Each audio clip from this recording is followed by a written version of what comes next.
εξοικονομήσεις, λέει. Δεν αφορά την ΕΤΕΝΑ. Ραδιοτηλεόραση. Προϋπολογιζόμενο όφελος στο τελευταίο διοικητικό συμβούλιο της ΕΡΤ είναι 100.000 κέρδος για το 2011, σε 3 μήνες. Όφελος από τη μισθοδοσία των υπαλλήλων δεν υπάρχει, γιατί παραμένουν στην υπηρεσία. Αλλά συγχρόνως κλείνεις τη διαφήμισή σου. Δηλαδή, όταν κάνει διαφήμιση στα περιοδικά, στην τηλεόραση, στα κανάλια, στα λεωφορεία, στα τρόλεϊ, δεν πληρώνει. Πρόσθετες αμοιβές προσωπικού. Αυτό ισχύει και τώρα. Μας λέει ότι θα παραμένουμε στο καθεστώς του δημοσίου που έχει αποφασιστεί εδώ και 1 χρόνο από τον κύριο Παπακοσταντίνου. Ορθολογική διαχείριση. Μείωση αριθμού αποστολών. Εκτός ότι ισχύει και σήμερα, ας πάψει ο κύριος Υπουργός να συμπεριφέρεται σαν διευθυντής. Από ειδικός της υγείας δεν μπορεί να γίνει ειδικός της τηλεόρασης, όσο και αν το προσπαθεί. Δαπάνες μέσων τρίτων. Τι εννοεί? Αυθαίρετος ο υπολογισμός. Η σταδιακή μείωση λόγω συνταξιοδότησης δεν είναι μέτρο εξοικονόμησης, είναι υποχρέωση. Επομένως, μαζί με το κόστος και των ενοικίων που λέει ότι θα γλιτώσει από άλλους οργανισμούς, αλλά και όλα τα υπόλοιπα, δεν μας έχει δώσει καμιά απάντηση γιατί πρέπει να κλείσει η ΕΤΕΝΑ όλων των πλεονεκτημάτων, των λειτουργιών, της προσφοράς, αλλά και των 4 εκατομμυρίων ευρώ περίπου εσόδων από διαφημίσεις της προηγούμενης χρονιάς, ακόμα κι αν το έβλεπε και αυτός και εμείς τεχνοκρατικά. Η Ποσπέρτ ζητά ένα πραγματικό διάλογο με όλους. Με τον Πρωθυπουργό, έχουμε στείλει επιστολή, με τον Αντιπρόεδρο και Υπουργό Οικονομικών και μέτοχο της ΕΡΤ και τον Υπουργό Επικρατείας. Για όλα αυτά που έχουν εξαγγελθεί. Μπορεί να πείσει γιατί έχει προτάσεις, έχει σχέδιο, έχει όραμα. Μα πάνω απ' όλα εργαζόμενους με θέληση που γνωρίζουν από τηλεόραση και τεκμηριωμένα μπορούν να έχουν θέση για το τηλεοπτικό γίγνεσθε. Σε τελική ανάλυση επεξεργάζεται σχέδιο που μπορεί, όπως το έχει αποδείξει έμπρακτα μέχρι σήμερα, χωρίς την κατάργηση του κυρίου παραγόμενου έργου και λειτουργιών της, όπως είναι σήμερα δηλαδή, να εξοικονομήσει τα λεφτά που ζητά ο κύριος Μόσχαλος.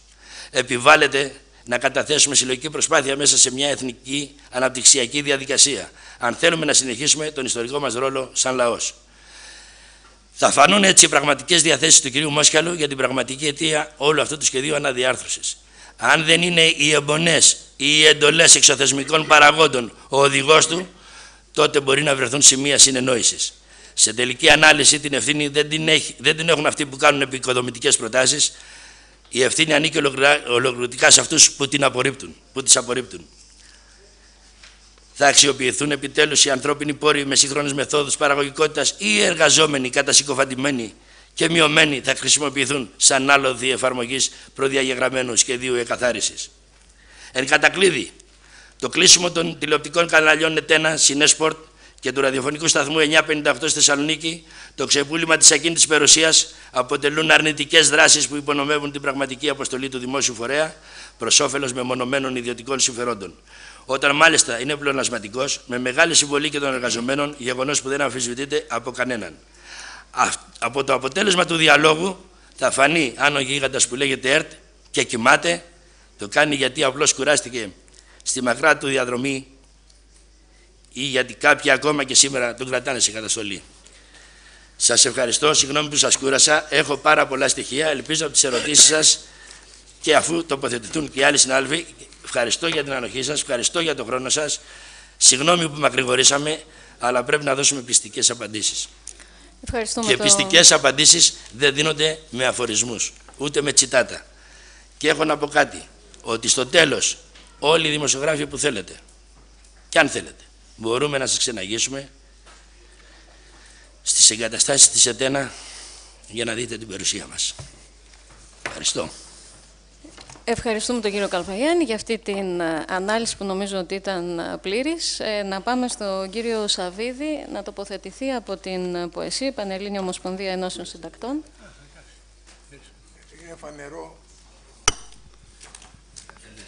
Είναι φανερό ότι ο Καλφαγιάννης και οι άνθρωποι του στο Συμβούλιο της Ποσπέρτ έβαλαν τα γυαλιά στο Υπουργείο και στον Υπουργό. Τέτοια ανάλυση, βήμα-βήμα, στοιχείο-στοιχείο, δεν παρουσιάστηκε ποτέ από το δημοσιογραφικό χώρο. Εγώ είμαι συγκλονισμένος με όλη αυτή την ανάλυση. Είναι πλήρης ανάλυση και απαντά σε όλη τη θολούρα που διακρίνει αυτό το σχέδιο που το λέει αναδιοργάνωση και είναι αποδιοργάνωση της ΕΡΤ. Ακούσαμε όλα αυτά τα στοιχεία. Μπορεί να μίλησε πιο πολύ από ό,τι μίλησε ο Μόσχαλος, αλλά θα μπορούσε να μιλήσει άλλο τόσο και να είναι ουσιαστικά όλα όσα έχει να προσθέσει.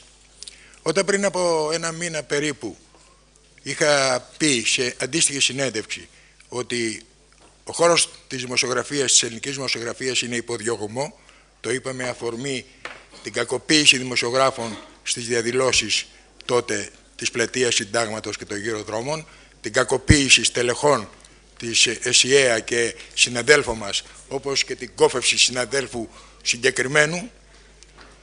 Αλήθεια, ο κύριος Μόσκαλος δεν μας έχει πει λέξη. Λαλίστατος όλα τα άλλα και δεν μας έχει πει λέξη τι γίνεται με αυτή την ιστορία, με την ΕΔΕ ή τι γίνεται με την αποκατάσταση και την αντιμετώπιση όλων των προβλημάτων που έχει ο συνάδελφός μας. Τότε λοιπόν ο κύριος Μόσκαλος δεν είχε παρουσιάσει τα σχέδιά του. Ήρθε λίγο μετά για να μας τα παρουσιάσει με δόσεις. Είχε και ένα σχέδιο τότε. Είχε κανονίσει να μας δεχτεί κομμάτι-κομμάτι με σαλαμοποίηση. Εν πάση περιπτώσει, επιβάλαμε την άποψή μας, το μαζέψαμε κάπως και τον ακούσαμε. Ο Καλφαγιάννης απέκρουσε ένα προς ένα όλα τα στοιχεία τα οποία εκείνος θεωρεί ότι θα πρέπει να είναι σημαντικά. Εμείς εγκρίνουμε και συμφωνούμε και στηρίζουμε την απόφαση, το σχέδιό του να αποκρατικοποιήσει, όπως λέει, το φορέα και να τον κάνει πραγματικά όπως πρέπει σε κάθε δημοκρατία, δημόσιο φορέα. Ναι, αλλά μέχρι τώρα δεν ήταν οι εργαζόμενοι που εμπόδιζαν να είναι ο φορέας ο επικοινωνιακός δημόσιος, άλλοι διόριζαν. Μήπως οι συχνότητες εμπόδιζαν? Ούτε οι συχνότητες, ούτε οι ραδιοσταθμοί, ούτε οι συνάδελφοι. Να μην επαναλάβω τα όσα είπε ο Καλφαγιάννης, γιατί όντως θα είναι κουραστικό, εγκρίνουμε. Και ούτε δηλώνω συμπαράσταση. Δεν μπορώ να δηλώσω συμπαράσταση αφού είμαστε μαζί. Είμαστε σύμμαχοι, είμαστε συναγωνιστές σε αυτή την όλη την προσπάθεια. Πηγαίνουμε προς την ίδια κατεύθυνση και από αυτού θα μιλήσω. Στην αντίδρασή μας, στο πώς θα αντιδράσουμε. Εμείς δεν μπορούμε να δεχτούμε οι 170 δημοσιογράφοι ορισμένου χρόνου ότι θα μπορούν να χάσουν με μια απόφαση του κ. Μόσκαλου τη δουλειά τους ή θα πρέπει να τεθούν υπό εποπτεία κάποιας επιτροπής για να επανακριθεί η διατήρησή τους στη θέση τους. Τι πάει να πει? Ποιος μπορεί να προσδιορίσει το έργο των δημοσιογράφων? Αυτή τη στιγμή οι 870 περίπου δημοσιογράφοι που εργάζονται στην ΕΡΤ, και το ξέρουμε όλοι εμείς οι δημοσιογράφοι, εγώ είμαι εφημεριδάς, αλλά και όλοι οι άλλοι που δουλεύουν και στα ηλεκτρονικά, ξέρουν ότι οι δυνάμοι είναι διευθυντές και αρχισυντάκτες όλοι τους. Ένας προς ένας μπορεί να κάνει τη δουλειά που κάνουν αυτή τη στιγμή οι διορισμένοι. Και χωρίς να είναι διορισμένοι μέσα από τις παραγωγικές διαδικασίες, θα μπορούν όλοι αυτοί οι συνάδελφοι να κάνουν πολύ καλύτερα τη δουλειά, γιατί θα προέρχεται από τη δική τους λογική, από τη δική τους καρδιά, από τη δική τους επιδημία. Προς αυτή την κατεύθυνση θα αντιδράσουμε αγωνιστικά. Θα αντιμετωπίσουμε ένα προς ένα όλα τα επίπεδα επίθεσης που θα εξαπολύσει ακόμα ο κύριος Μόσκαλος, ο οποίος έχει υπόψη του μέσα από την ιστορία της δημοσίευσης των ισολογισμών να θέσει πλήγμα και στην πολυφωνία και στον πλουραλισμό των μέσων ή και άλλα σχέδια τα οποία θα περιμένουμε να τα ακούσουμε.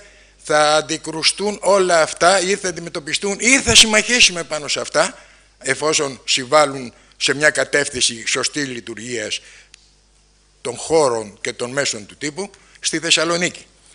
Θα μεταφέρουμε τον αγώνα μας στη Θεσσαλονίκη και ο δημοσιογραφικός κόσμος θα πραγματοποιήσει το Γενικό Συμβούλιο της ΠΟΕΣΥ, το οποίο υποκαθιστά το συνέδριο της ΠΟΕΣΥ, σε 2 ημερών συνεδρίαση την ίδια μέρα που ο Πρωθυπουργός θα εξαγγέλει τα όποια σχέδια επάνω στη Θεσσαλονίκη. Εκεί θα δώσουμε αντίστοιχη συνέντευξη τύπου και με βάση όλα αυτά τα πλήρη στοιχεία που ευτυχώς δουλεύει και για μας ο φίλος μου Παναγιώτης, και μαζί με όσα θα συμπληρώσουμε, γιατί και η φίλη μου Βασιλεία μου έχει δώσει μια πολύ εμπεριστατωμένη κατάσταση για το τι συμβαίνει στη ραδιοφωνία, όπως και οι συνάδελφοι από την τηλεόραση. Εκεί θα πάρουμε μέρος και στις αγωνιστικές κινητοποιήσεις, οι οποίες θα πραγματοποιηθούν στη Θεσσαλονίκη από τον εργαζόμενο λαό, γιατί ο αγώνας μας δεν μπορεί να είναι ξεκομμένος από τους άλλους εργαζόμενους χώρους. Σε αυτό το διάστημα θα έρθουμε σε επαφή με μεγάλους φορείς, κοινωνικούς φορείς, γιατί αυτό το θέμα αφορά και τη ΓΕΣΕ. Αυτό το θέμα της ΣΕΡΤ δηλαδή, αλλά και τα άλλα από τα οποία θα εξαγγείλει, όπως μας έχει πει ήδη ο κύριος Υπουργός, αφορούν και το Δικηγορικό Σύλλογο, αφορούν την Ακαδημία. Ήδη ο εκπαιδευτικός χώρος έχει δεχθεί μια παρέμβαση, θα πω και για να μην προχωρήσω, στο χώρο του, αλλά αφορά και τον πανεπιστημιακό χώρο, το τι συμβαίνει στο χώρο της ενημέρωσης. Αφορά τα συνδικάτα, αφορά τον ίδιο το δημοκρατικό λαό, γιατί στην ουσία αυτό που θα πληγεί αν περάσουν τέτοια φημωτικά μέσα είναι η ίδια η δημοκρατία. Την απάντησή μας θα τη δώσουμε οργανωμένα από τη Θεσσαλονίκη. Στη διάθεσή σας μετά για οποιαδήποτε ερώτηση. Να κάνω μια συμπλήρωση, συγγνώμη συναδέλφισσα.